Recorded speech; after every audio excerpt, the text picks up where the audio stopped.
Amrita, senior gynaecologist, next hospital, greater Noida west. काफ़ी patients का ये डाउट रहता है, क्वेरी रहता है अर्ली प्रेगनेंसी में कि मैम हमें किस तरह का परहेज रखना चाहिए, कैसे हमारा खान पान होना चाहिए। तो चलिए आज हम इसी बारे में बात करते हैं। अगर जब आपका यूपीटी पॉजिटिव आता है तो प्लीज़ हॉस्पिटल में कंसल्ट कर लीजिए, अपने गायनेकोलॉजिस्ट से मिलिए, क्योंकि कुछ टेस्ट होते हैं जो अर्ली प्रेगनेंसी में करना ज़रूरी है। उसमें आता है हमारा CBC, blood group, viral markers, urine routine culture, thyroid and Glucon D वाला टेस्ट। अब आप सोचेंगे मैडम इतने सारे टेस्ट क्यों ज़रूरी है? बिकॉज हर टेस्ट का कोई एक रीज़न है। सीबीसी बिकॉज हमको अपना जानना है कि हीमोग्लोबिन कितना है, प्लेटलेट काउंट कितना है। ब्लड ग्रुप इसलिए करना ज़रूरी है क्योंकि अगर मदर का ब्लड ग्रुप नेगेटिव है तो प्लान ऑफ मैनेजमेंट चेंज हो जाएगा। थायराइड की जांच इसलिए करना ज़रूरी है बिकॉज प्रेगनेंसी स्पेसिफिक जो रेंज होता है थायराइड का वो अलग अलग होता है, फर्स्ट ट्राइमेस्टर, सेकेंड ट्राइमेस्टर और थर्ड ट्राइमेस्टर में, और वो काफ़ी डिफरेंट है within the non pregnant population. ग्लूकॉन डी की जांच इसलिए करना ज़रूरी है बिकॉज हम एशियंस जो हैं हम ऐसे पॉपुलेशन को बिलोंग करते हैं जिसमें प्रेगनेंसी वाला शुगर होने का चांस है, तो वो रूल आउट करना ज़रूरी है। बिकॉज प्रेगनेंसी में अगर शुगर होता है तो उससे बेबी का वेट ज़्यादा होता है।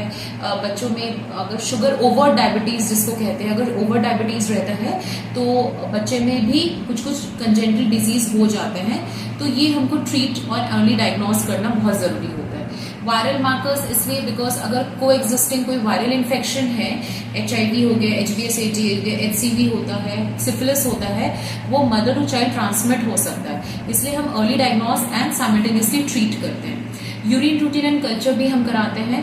मरीजों को ये रहता है कि मैडम कल्चर क्यों करा रहे हैं? अब आपको हम बताते हैं कि एक टर्मिनोलॉजी होता है एसिम्प्टोमेटिक बैक्टीरिया, मतलब मरीज को कोई सिम्टम नहीं है, प्रेग्नेंट औरत को कोई यूरिन इन्फेक्शन का कोई सिम्टम नहीं है, बट उसका जब कल्चर कर रहे हैं यूरिन का तो उसमें ग्रोथ आ रहा है, तो उसको हम लोग को टाइमली डायग्नोज करके जो एंटीबायोटिक से वो बैक्टीरिया सेंसिटिव है उससे ट्रीट करना जरूरी है। वाई? बिकॉज अगर नहीं ट्रीट करेंगे तो एबॉर्शन का रिस्क है, प्री टर्म लेबर में जाने का रिस्क है, इन्फेक्शन फैलने का भी रिस्क होता है। इसके अलावा अदर रूटीन केयर्स क्या है? फोलिक एसिड तो आपको लेना ही है, क्योंकि आज तो सभी लोग जानते हैं इंटरनेट के मीडियम से कि प्रेगनेंसी कंसीव करने के 3 मंथ्स पहले से फोलिक एसिड लेना है, जो प्रेग्नेंट होने के 3 महीने के बाद तक चलेगा। रूटीन एक फर्स्ट ट्राइमेस्टर अल्ट्रासाउंड जिसको हम डेटिंग स्कैन भी करते हैं वो भी कराना है। वो इसलिए कराना है कि हम देखेंगे बच्चा कितना, डिलीवरी डेट क्या है और बच्चा कितना बन चुका है, बच्चे में धड़कन आ रही है कि नहीं, और धड़कन आ रही है तो वो ठीक है कि नहीं। प्लस एक और बहुत महत्वपूर्ण जांच है जो डेटिंग स्कैन के साथ है, जो हमें जानना जरूरी है, वो है कि pregnancy first of all intra uterine है कि नहीं, मतलब प्रेगनेंसी जो आई है वो बच्चेदानी के अंदर है कि नहीं, या क्या पता बच्चेदानी के बाहर है। इसीलिए हम कहते हैं, जो हम एडवाइस करते हैं कि मरीज को अगर कभी एबॉर्शन कराना हो तो अपने मर्जी से ओवर द काउंटर ड्रग्स ना ले, वो डॉक्टर को आए, कंसल्ट करे, इंटरनल चेकअप कराए, अल्ट्रासाउंड कराए, जिसमें पता चले कि प्रेगनेंसी कहाँ है, यूट्रस के अंदर है कि एक्टोपिक प्रेगनेंसी है। और एक बहुत रेयर चीज़ होती है हेट्रोटॉपिक प्रेगनेंसी, जिसमें होता है यूट्रस के अंदर भी प्रेगनेंसी आ रही है और बाहर भी आ रही है। तो ये सब चीज़ें आपको तभी पता चलेगा जब आप अपने गायनेकोलॉजिस्ट को कंसल्ट करेंगे। फिर रूटीन केयर में डेफिनेटली फोलिक एसिड के अलावा क्या आता है, थोड़ा थोड़ा नोशिया का सिम्टम होता है, वॉमिटिंग का सिम्टम होता है, तो उसके लिए हम ड्रग्स प्रिस्क्राइब करते हैं, वो भी आप लिया करिए जिस डोज में डॉक्टर आपको एडवाइस कर रहे हैं। बिकॉज अगर बहुत ज़्यादा उल्टी हो जाती है तो आपके इलेक्ट्रोलाइट इम्बैलेंस हो जाता है, आपके शरीर से पानी की कमी हो जाती है, जो बिल्कुल भी आपके और बच्चे के लिए सही नहीं है।